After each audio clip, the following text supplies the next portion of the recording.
En manchette aujourd'hui, Berthierville adopte un budget qui dépasse les 11 millions de dollars et hausse de taxes de 6,91 % pour une résidence unifamiliale moyenne à Berthierville. Bonjour à tous, bienvenue à votre bulletin d'information sur les ondes de CTRB, votre télévision locale et régionale, en ce 15 décembre. Les élus de la ville de Berthierville ont adopté, lors d'une séance tenue ce jeudi, un budget qui dépasse les 11 millions de dollars pour l'année 2024. L'exercice n'a, semble-t-il, pas été facile à faire en raison notamment du contexte économique difficile. On parle de hausse des taux d'intérêt, de pénurie de main-d'œuvre, de hausse des coûts liés à la fourniture de services. Bref, un budget, nous dit-on, qui a été adopté sous pression, de dire le maire Pierre Lahaye. L'un des budgets les plus complexes adoptés au cours des 15 dernières années à Berthierville, a-t-il ajouté. Nous avons appris lors de cette soirée budgétaire que la hausse de taxes, les taxes générales et de services, sera de 6,91 % en 2024 dans le cas d'une résidence unifamiliale de valeur moyenne à Berthierville.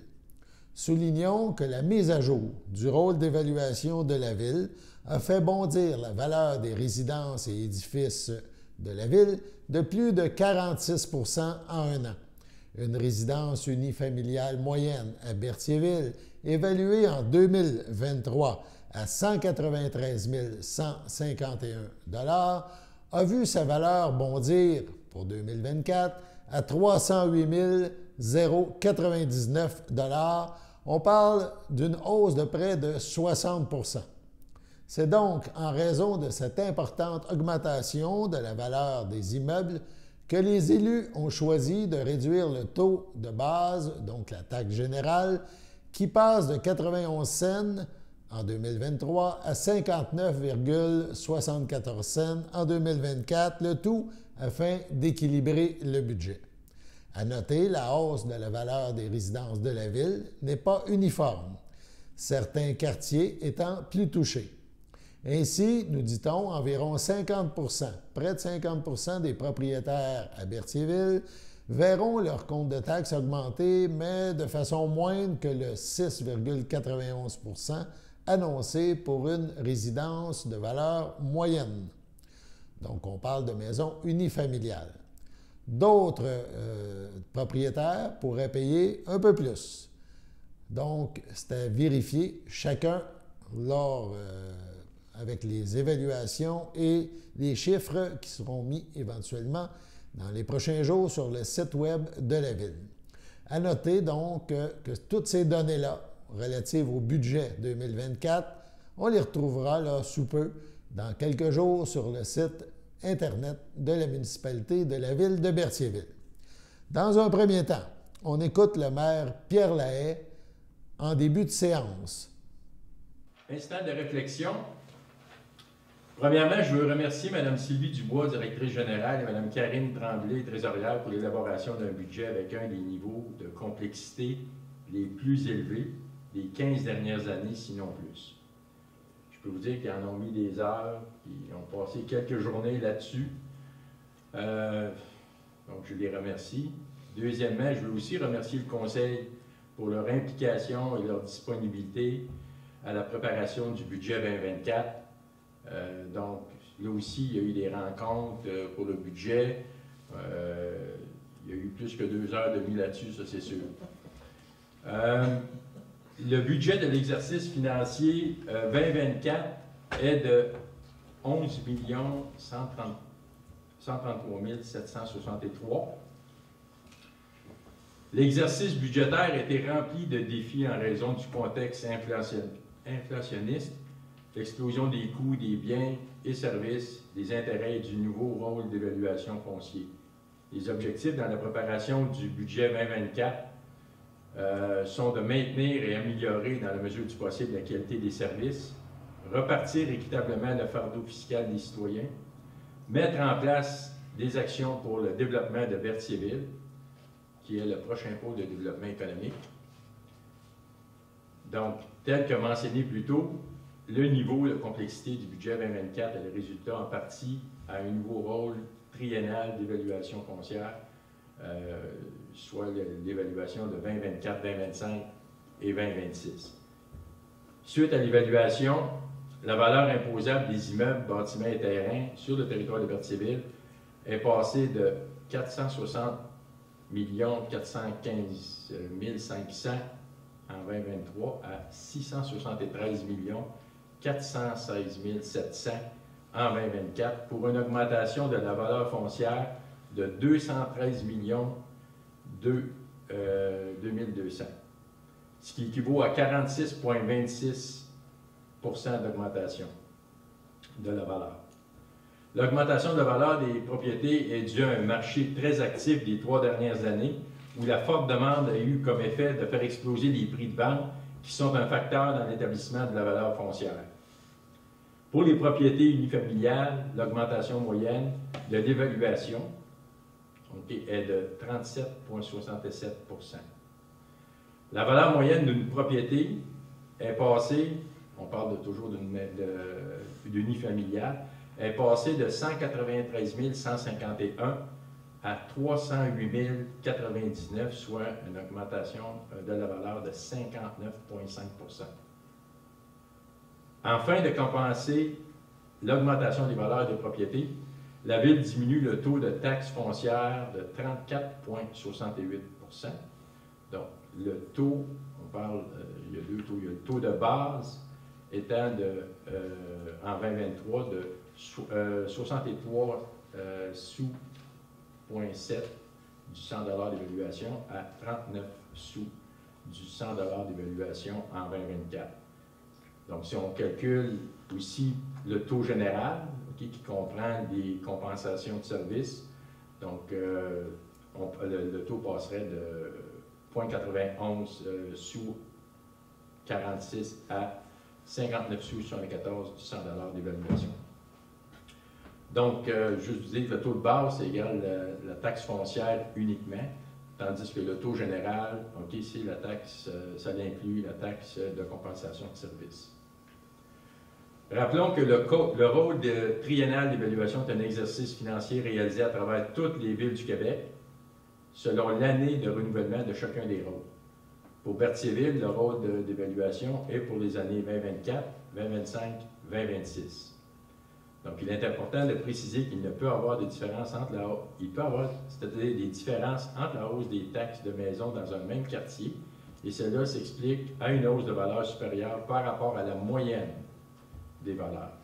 Donc, cela est valide aussi pour les maisons qui ont une valeur plus basse par rapport à la moyenne des valeurs.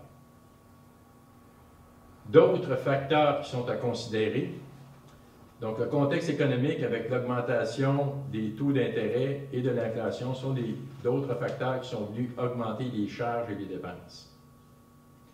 Donc, on peut mentionner le manque de main-d'œuvre et les augmentations salariales consenties dues à une pénurie. On fait augmenter les coûts des fournisseurs et des appels d'offres ont augmenté d'une façon fulgurante. Je peux vous donner quelques exemples en réalité de ça. Mettons, exemple, les travaux de rapiessage d'asphalte. Donc, on a une moyenne de 24 % d'augmentation des coûts. Le balayage de rue, 36 % d'augmentation des coûts. Travaux de réfection de trottoirs et bordures, 13,6 %. Gestion et opération de l'aréna, plus 68 %. C'est une augmentation de 100 000 $. Hydro-Québec, naturellement, 6,5 %, assurance, 9 %, etc. Donc, autre point aussi, dans plusieurs appels d'offres, il n'y a qu'un seul soumissionnaire. Fait que ça, il y a moins de compétition là-dedans. L'augmentation des coûts des produits aussi. On peut donner des exemples. Les produits de traitement de l'eau, de 30 à 122 % d'augmentation. L'analyse en eau en laboratoire, 35 % d'augmentation en moyenne. Donc, ça explique qu'en réalité, la pression qu'on avait cette année à faire le budget. Comme je disais tantôt, le rôle d'évaluation et aussi les augmentations et l'inflation qui est venu en réalité, comment je pourrais dire, avoir un impact sur notre budget. L'autre chose aussi qui n'a pas aidé, les projets. Okay, donc, les projets domiciliaires ont été retardés en 2023 à cause de la conjoncture économique. Donc, nous sommes maintenant un peu plus prudents cette année dans nos estimés de réalisation des projets, dépendamment de la situation économique. On pense qu'il y a certains indices qui laissent croire que la situation risque de s'améliorer. Donc, on demeure prudent, même si on est optimiste que certains projets se réalisent.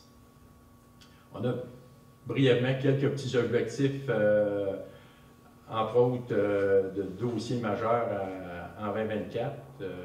Dans certains cas, ça peut aider à diminuer les charges. Donc, on a l'ARENA en réalité qui est un dossier qu'on va travailler qui représente un coût, là, les coûts d'opération, comme on l'a vu, avaient augmenté considérablement. Donc, on est à la recherche de différentes options et des solutions. L'entente d'eau potable et d'eau usée, donc on va remettre, cette entente-là, c'est une entente d'une trentaine d'années, donc on va la mettre à jour.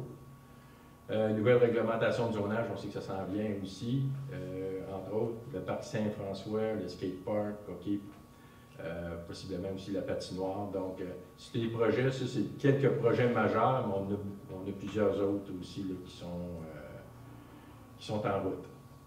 Au niveau du plan triennal, 2024, 2025, 2026, le but est de réaliser la planification prévue en 2024 et on va le voir là, un peu plus tard.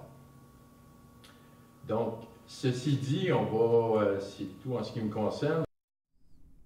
C'est le conseiller municipal, Denis Darvaux, qui a présenté les grandes lignes du budget 2024. Il a aussi proposé l'adoption du plan triennal des immobilisations pour 2024, 2025 et 2026. On l'écoute. Je propose d'adopter les prévisions budgétaires pour l'exercice financier 2024 telles que décrites ci-dessous.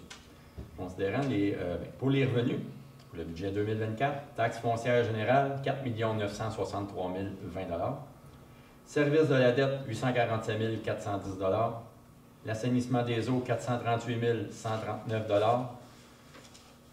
La sécurité incendie, 388 740 $. La tarification pour les services municipaux, 1 920 479 $. Le centre d'urgence 911, 25 500 $. Le paiement tenant lieu de taxe, 321 360 $.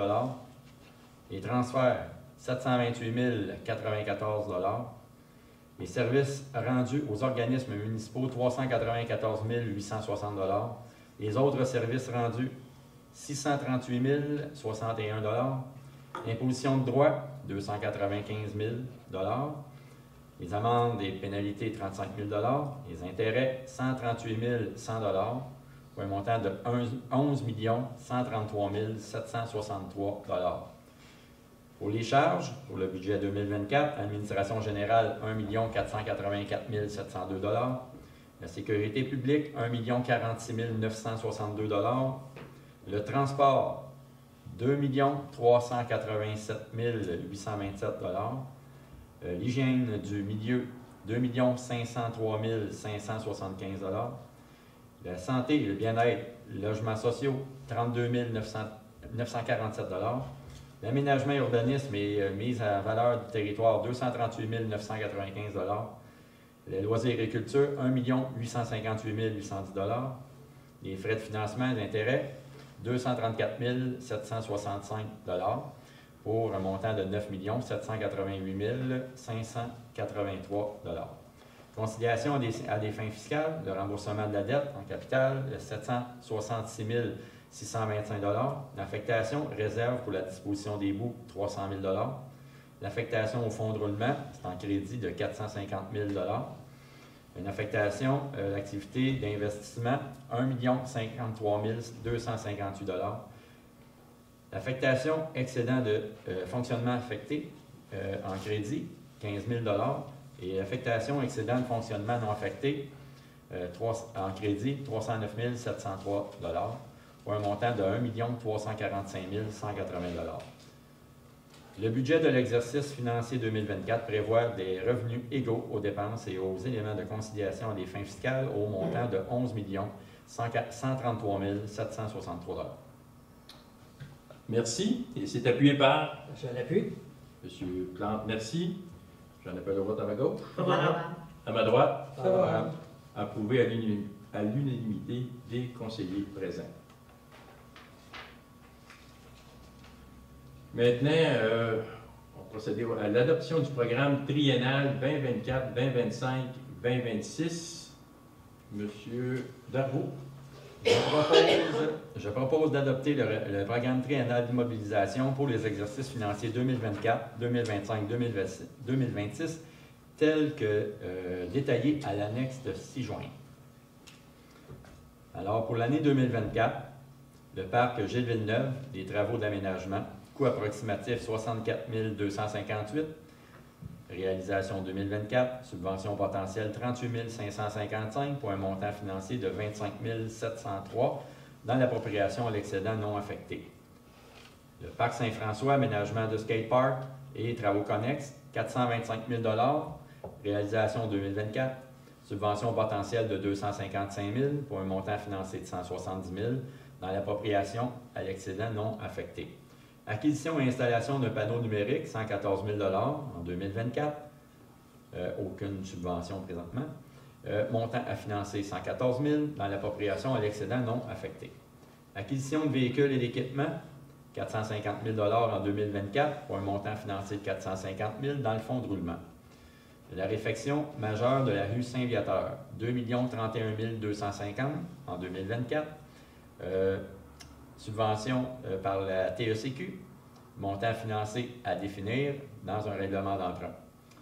Pour un sous-total pour l'année 2024 de 3 84 508 $.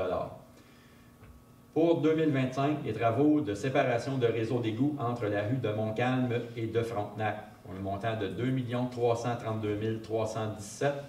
Année de réalisation 2025 pour une subvention potentielle à définir, montant financé à définir par règlement d'emprunt.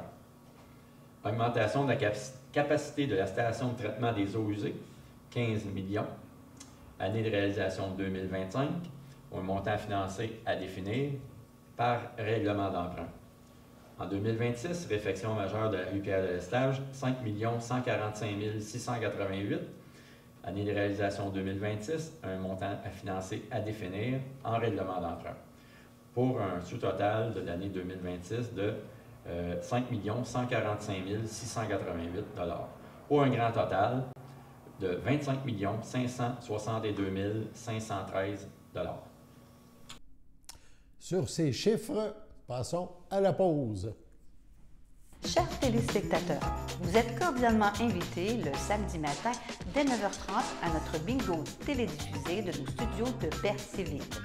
Depuis plusieurs années, nos adeptes de la télévision régionale se sont divisés un montant de 600 $, disponible chaque semaine lors de notre joute de bingo à CTRP. Un amical animateur et ses joyeux compères, dont un technicien et deux bénévoles, partagent tour à tour cette émission dans le but de vous agrémenter durant 60 minutes. Un moment de plaisir qui pourrait s'avérer payant pour vous. Vous pouvez donc vous procurer les cartes de jeu chez les dépositaires participants et j'ai nommé à Berthierville, le dépanneur Formule 1 et le garage Pétroté sur la rue Gilles Villeneuve, le marché IGA Extra sur la rue Gabrielle Brissette, le marché Métro sur la rue Notre-Dame et la pharmacie Proxime sur la rue Frontenac. À Saint-Ignace-de-Loyola, le dépanneur Esso sur la rue de la Traverse et le marché Aldo sur le rang Saint-Michel. C'est donc un rendez-vous hebdomadaire chaque samedi matin dès 9h30 sur les ondes de CTRP, votre télévision régionale et communautaire, maintenant en haute définition. On vous attend donc en grand nombre et toute l'équipe vous souhaite bonne chance.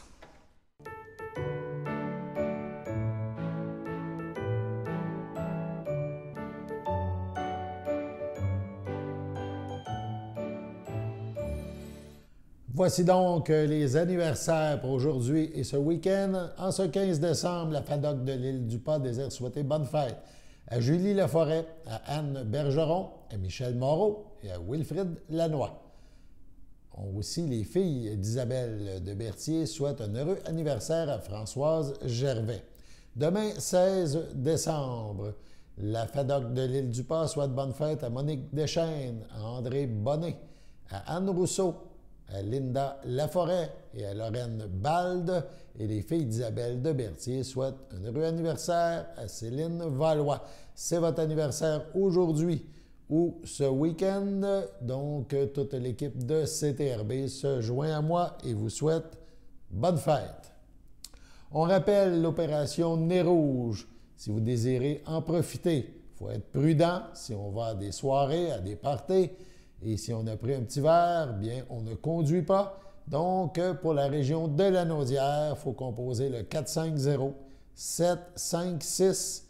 450-756-4011.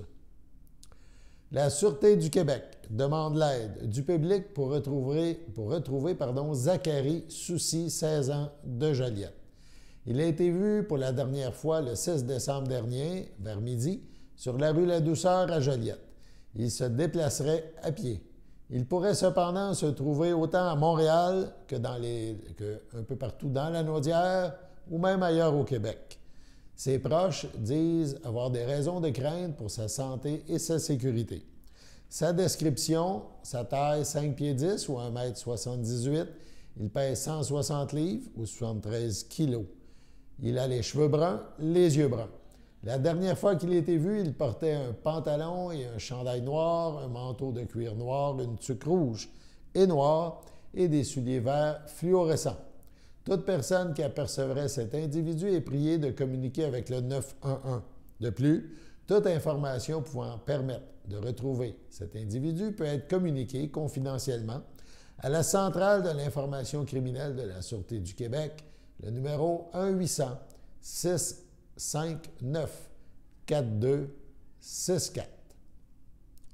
Maison et Jardin Antoine Lacombe invite les artistes à envoyer leur dossier pour une exposition de groupe sur une thématique libre qui se tiendra du 7 février au 17 mars prochain. Toutes les techniques et toutes les tendances en art visuel sont acceptées. L'exposition est ouverte aux métiers d'art. D'1 à 5 œuvres pourront être retenues. Le format peut influencer la quantité, nous dit-on. Aucun frais d'exposition. Toute œuvre de l'exposition doit afficher un prix de vente, 30 % de commission, donc sur les œuvres vendues iront à la maison. La date limite d'inscription est le 10 janvier à 17 h. Pour soumettre un dossier, il faut aller sur le site web de la Maison et Jardin Antoine Lacombe. Sur ce, allons à la pause.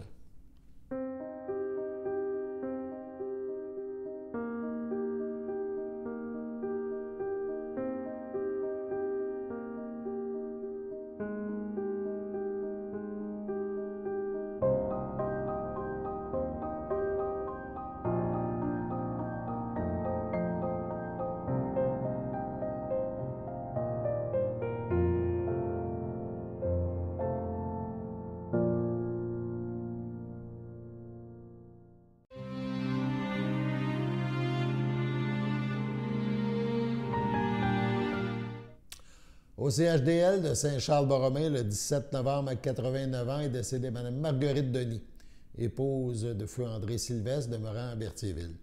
Elle laisse dans le deuil ses enfants, Christiane Sylvestre, Denis Desrochers, Robert Sylvestre, Jocelyne Barrette, Denis Sylvestre, René Robitaille, Julie Sylvestre, Michel Bérard, Hélène Sylvestre, René Sylvestre, Jannick Guertin, ses 7 petits-enfants, Vincent et Élisabeth Desrochers, William et Alexis Sylvestre, Roxane et Camille Chapdelaine, Laurence Millette, son arrière-petite-fille Emma Rose Sylvestre, ses belles-sœurs et ses beaux-frères Denise Sylvestre, feu Guy Charbonneau, Denise Bonnet, feu Jean-Noël Sylvestre, Claude Sylvestre, Claudette Sylvestre, Roch Gauthier, Nicole Sylvestre, Gabriel Bertrand, les Sylvestre Bernard Saint-Jean, ainsi que plusieurs autres parents et amis.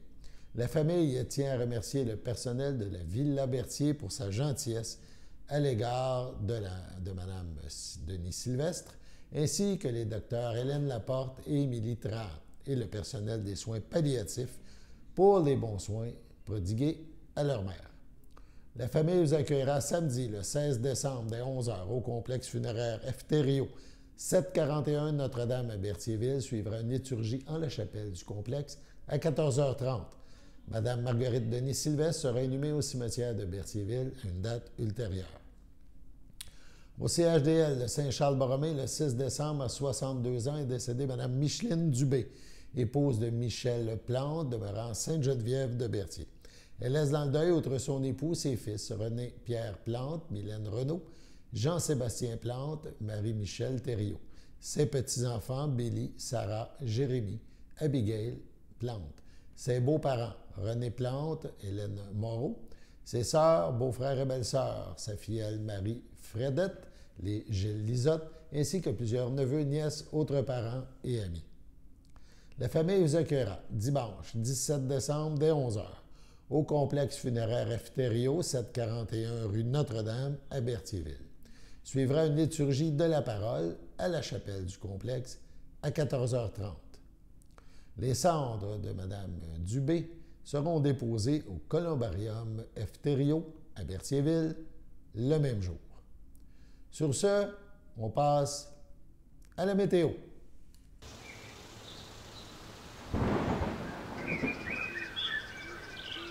Bienvenue à votre météo de cette fin de semaine. Aujourd'hui, vendredi après-midi, ce sera un ciel variable, une température de 6, un temps ressenti de 2. Vendredi soir, ce sera plutôt nuageux, une température de 4, un temps ressenti de 1. Vendredi nuit, ce sera nuageux avec éclaircies, une température de -2, un temps ressenti de -6. Samedi matin, c'est ensoleillé avec passage nuageux, une température de -2, un temps ressenti de -6. Samedi après-midi, ce sera un ciel variable, une température de -1, un temps ressenti de -5. Samedi soir, ce sera nuageux avec éclaircies, une température de -5, un temps ressenti de -10. Samedi nuit, ce sera plutôt nuageux, une température de -4, un temps ressenti de -8. Dimanche matin, ce sera plutôt nuageux, une température de 0, un temps ressenti de -4. Dimanche après-midi, ce sera plutôt nuageux, une température de 5, un temps ressenti de 2.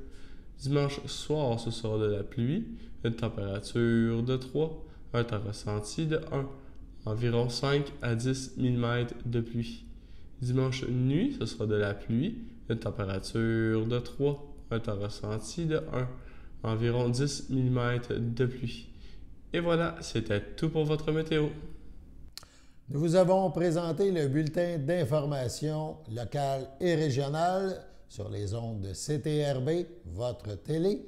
Alain Bellumeur au pupitre qui, au nom de toute l'équipe, vous souhaite un excellent week-end et on vous invite à vous retrouver devant votre téléviseur à la station CTRB lundi pour la prochaine édition du bulletin d'information avec des nouvelles vous concernant. Sur ce, bonne fin de journée, bon week-end.